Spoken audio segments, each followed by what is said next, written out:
सासू माँ। मोनिका और तुषार इन दोनों ने भागकर शादी कर ली। मोनिका मात्र 20 साल की और तुषार 25 साल का था। मोनिका अमीर घर से थी और तुषार मध्यम वर्गीय था। मोनिका के घर वालों को इस रिश्ते से विरोध था। उसके पिता को मोनिका के लिए अमीर लड़का चाहिए था।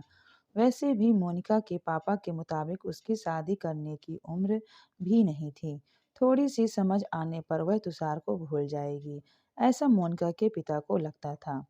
तुषार के माता पिता को इस शादी से कोई दिक्कत नहीं थी।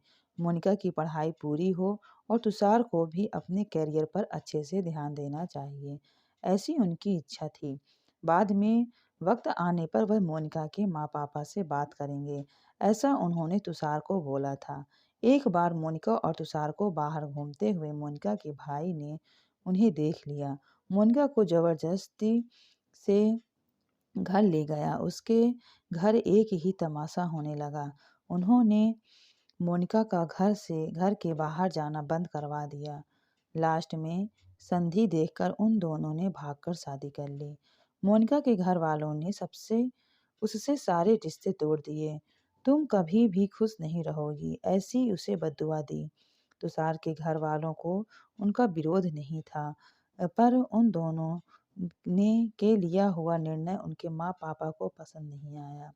हमें एक बार बताया तो होता, हम कोई न कोई मदद कर सकते थे।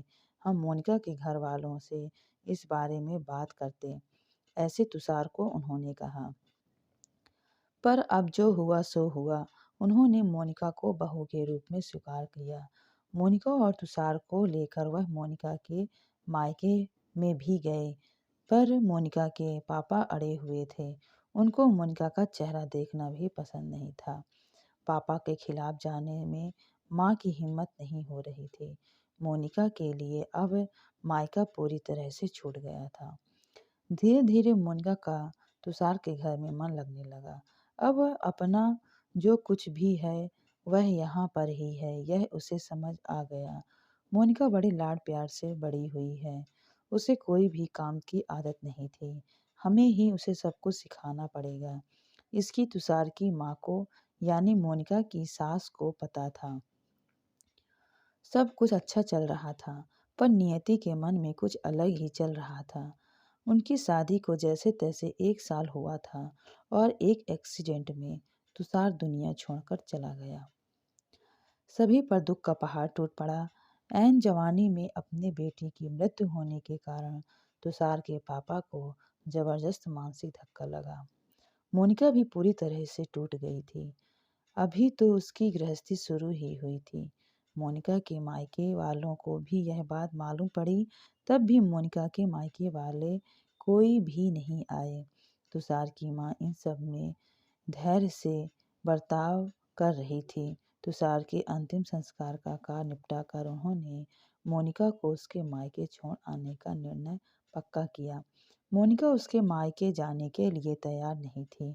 उन्होंने मोनिका को बहुत समझाने की कोशिश की। बेटी, तुम्हारे सामने पूरी जिंदगी पड़ी है, इसे बर्बाद मत करो।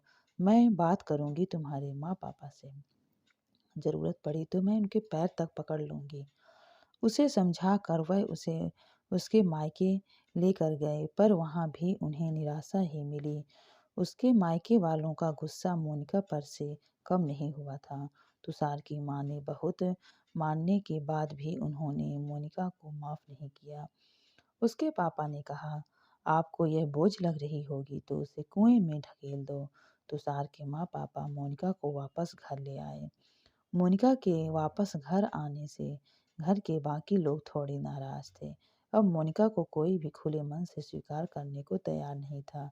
कुलच्छनी अपशगुनी पोते को निगल गई, मेरे अब बेटे को भी निकल जाएगी यह। ऐसा बोलकर तुषार की दादी मतलब मोनिका की दादी सास उसे ताने दे रही थी। उस वक्त तुषार के पापा की तबीयत बहुत खराब हो रही थी।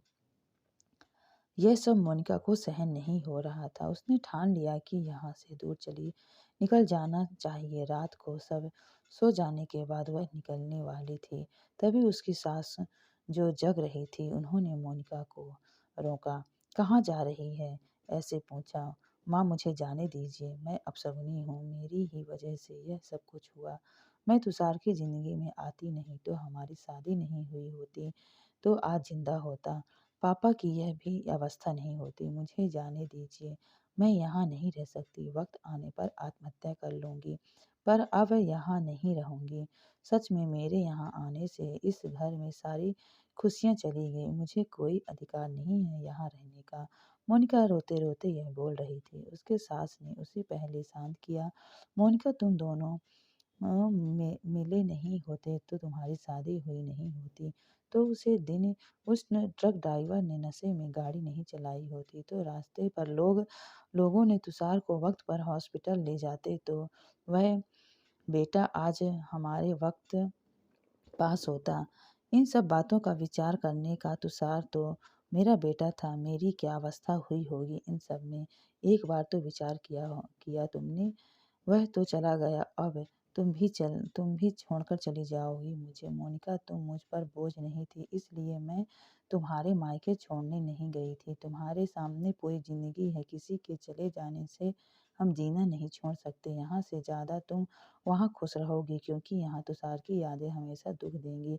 ऐसा मैं सोचती थी, पर जाने दो, जो हुआ सो हुआ। अब तुम पढ़ाई पूरी करोगी, तुम्हारे साथ मैं हूँ। चिंता करने के लिए मैं हूँ, ना सिर्फ तुम्हारा साथ है चाहिए मुझे बेटा इन सब में।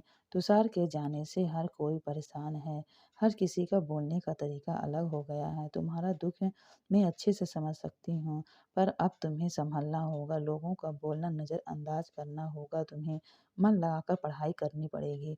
तुम कोई भी गलत फैसला नहीं लोगी, इसका मुझे वचन दो। मेरा जवान बेटा मैंने गँवाया है, अब बेटी नहीं खोना चाहती। सास को की बातें सुनकर मोनिका को रोना आया। उसने सास को गले लगाया, माँ मैं कहीं नहीं जाऊँगी आपको छोड़कर, आप जैसा बोलेंगे वैसा ही करूँगी। मोनिका की सास भी मन भर के रोई, आज पहली बार उसको दुःख फूट-फूट कर बाहर आया था। अब आगे मोनिका ने मन लगाकर पढ़ाई की, बहू नहीं वह घर की बेटी बनी, बहुत सारे ताने, बुरी बातें सुने उसने। हर एक राह पर उसके सास उसके साथ थी। उन दोनों ने एक दूसरे की ताकत बनी। मोनिका आईएएस अधिकारी बनी, अब उसे दोष देने वाले लोगों का मुंह बंद हो गया। मोनिका के मायके वालों को भी ये खबर पता चली। उसके पापा के सिवाय मायके के बाकी लोग उसे पूछने लगे थे। सास ने अच्छा जोड़ीदार चुनकर मोनिका की दूसरी शादी करवा दी। शादी के बाद भी मोनिका अपनी इस माँ को कभी नहीं भूली। सास की अंतिम कार्य काल में भी मोनिका रात का दिन करके सेवा में हाजिर होती थी। सास के रूप में मोनिका उसकी ज़िंदगी सही अर्थ में जीना सिखाने वाली माँ उसे मिली थी। पर सच में मोनिका के साथ जैसी ऐसी कितनी समझदार औरतें इस समाज में हैं, जो एक चौखट से बाहर जाकर सोचती हैं, दूसरों का आधार बनकर उसका जीवन सफल बनाती हैं। तो फ्रेंड्स, इस कहानी में सास का किरदार कैसा लगा है? प्लीज़ इसे और कमेंट करके बताइए और लाइक, सब्सक्राइब और शेयर करिए। मिलते हैं अगली कहानी में। धन्यवाद।